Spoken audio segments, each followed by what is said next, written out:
to Robert Hawes MP, the Aviation Minister. Thank you very much for joining us. How are you doing? Very well, thanks. Good to see you. Glad to be here. I know time's slightly limited. Everyone's got a lot on their plate, understandably at the moment. So I'll get straight into the questions. You've said before, as has Grant Shapps, that there's an ambition to make the UK the best place in the world for aviation and general aviation. I wonder if you could tell us what practical steps are being taken to sort of turn that vision into a reality. Yeah, well, that's absolutely right. I mean, this is a sector that contributes, about £4 billion to the UK's economy, and it supports 40,000 jobs. Those, of course, just the raw statistics, critical though they are. But what, of course, GA also brings us is the grassroots. It's the underpinning of the entire aviation industry, everything that, the pilots, commercial, military, and everything else besides, and recreation as well. Everything, that's where you all start. So it's absolutely critical that we do this. And the thing that we've done is to produce what's called the General Aviation Roadmap, which essentially is, having decided, the strategy, we want the UK to be the best place in the world for general aviation. How do we do that? So we've published that roadmap. And we consult widely with the sector to make sure that everyone's priorities are ones that we reflect. And so we have a number of things that are contained within the roadmap. That is, for example, airfield protection, airspace reform, skills, regulation and safety, governance, for example, as well. And there's also a section in there about historic aviation, which is particularly close to my heart. I also noticed last week you published something with an intention to simplify licensing and medicals for general aviation. I wonder, could you give us any idea what the timescale might be on that? Yeah, that's right. And that's part of the wider, that was announced by Lord Frost. That's part of a wider cross-government programme to really identify the regulatory improvements that we can make now that we have full regulatory freedom, now that we've left the European Union.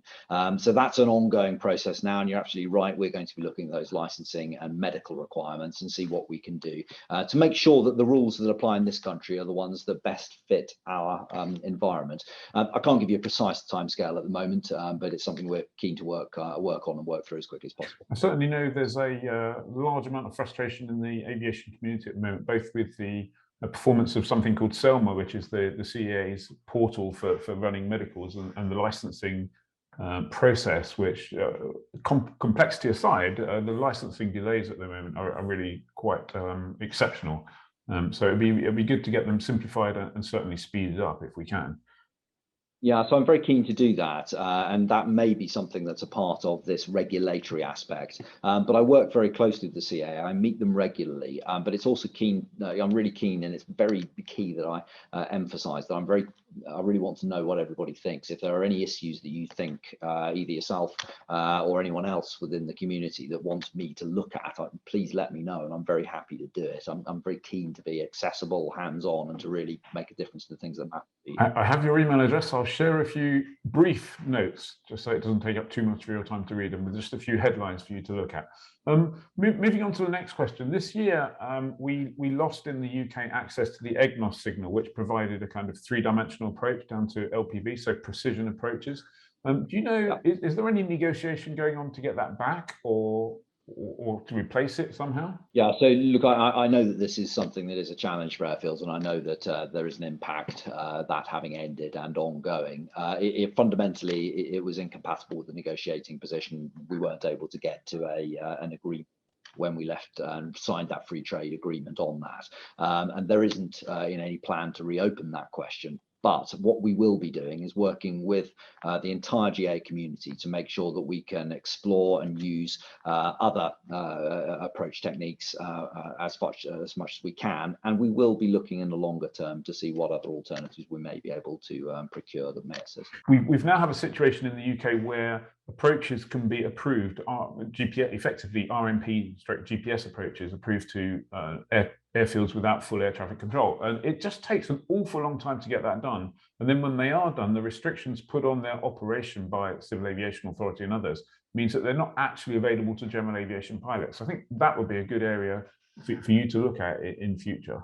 Yeah, I'm very happy to do that. It is a problem I'm familiar with, but under this overarching, this umbrella, as it were, of the roadmap, I'm very keen to really get into the detail on that. And we are absolutely keen, Secretary of State and I, to make this the best place in the world for GA. And whatever that aspect may be that needs our attention, we will be absolutely sure to focus on. In all honesty, I think if we if we aim for that, it would be absolutely fantastic. And if we make some strides in that direction, that will be very welcome and very positive. Talking of which, one of the issues that we face in the UK is that many airfields are closing. Is there anything that we can do to protect the infrastructure of airfields? Yeah, so this is key, and this is obviously something that is a major concern. And I from where I'm in my constituency, for example, I have Oxford Airport nearby, and I have Enston as well, which obviously is a thriving GA airfield, which I've visited on a number of occasions. So I really see the critical nature of this, and what fundamentally is so important. You've just got to have people have access to a GA airfield nearby.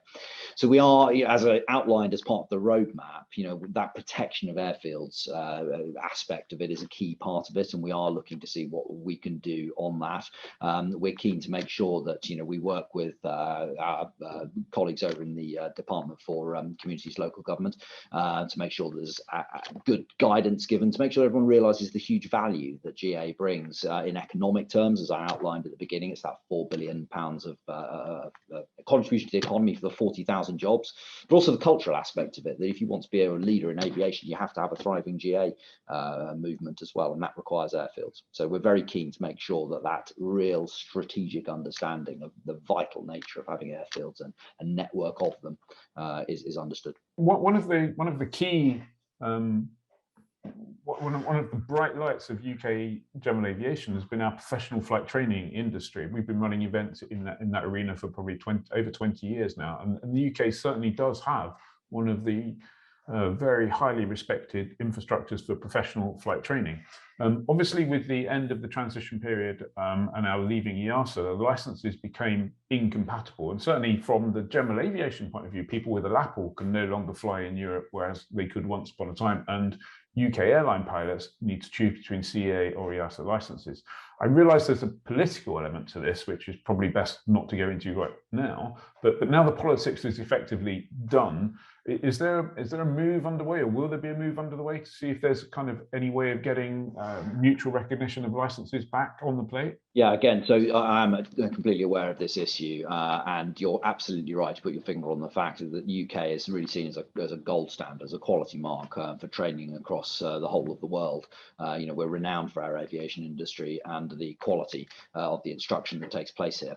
So, we at the moment, it is possible to add chapters to the agreement. We're very keen to explore that, and it'll be something, of course, that require agreement on both sides. So it's something we'll continue to look at. What at the moment we're doing is listening to the sector and understanding how best we may be able to support them. It's important that we have a period there of understanding where the real, the challenges are, and where we can most effectively deploy our assistance. So there are certainly currently many people who are in full-time and modular training for professional licenses who are effectively training for both licenses. So they end up with both a CA and EASA license, which adds both time, complexity and money for effectively what was not that long ago the same license. So while we do have an absolutely fantastic and top-class flight training industry, we do need to consider the wider aspect of that people are training professionally in order to work, and in order to work they quite often need a different license to just the CA one, certainly if they want to work outside of the UK. And aviation, as you know, is an international thing, so it's an important area. Fully understood, and we're keen to support in whatever way we can. You mentioned earlier your interest in historic aviation. Perhaps we can move off of the slightly heavy, serious stuff and get back onto some kind of fun stuff, which for most of us in general aviation, or most of us in aviation, and certainly general aviation, it really is all about the fun and enjoyment. So what's your interest in historic aviation? So I a lifelong interest in historic aviation. My grandfather and my great uncle both served in the Air Force during the war. So I've grown up with that aviation influence, and they lived only a couple of miles away from Duxford. Ever since I was old enough to be able to focus on something in the sky, I've had historic aircraft over the top, and that's a lifelong love that I still have. I was at Duxford on Sunday, for example, with my 2-year-old and my 5-year-old, so introducing the next generation already. So I've always had a lifelong love of aviation in general, and particularly historic aviation. It took us a while to get this interview sorted out. I wonder if we could kind of perhaps put you on the spot a little bit here and say, yeah, maybe we can come back to this in 3 or 6 months' time and just get an update and see how things are going. Yeah, I'm absolutely delighted to do that. Yeah, no problem at all with that. I mean, you're absolutely right. I mean, we obviously have the pandemic that is a major focus. I have been in post now for just over a year, coming in the middle of the pandemic, and obviously the COVID preparation is is absolutely a focus for any minister, and particularly when you're a relatively new one coming in. But yeah, of course. Excellent. Well, thank you very much for that, and thank you very much for your time. My pleasure. Thank you. Thanks for watching. If you enjoyed that, please give us a like, leave a comment and subscribe.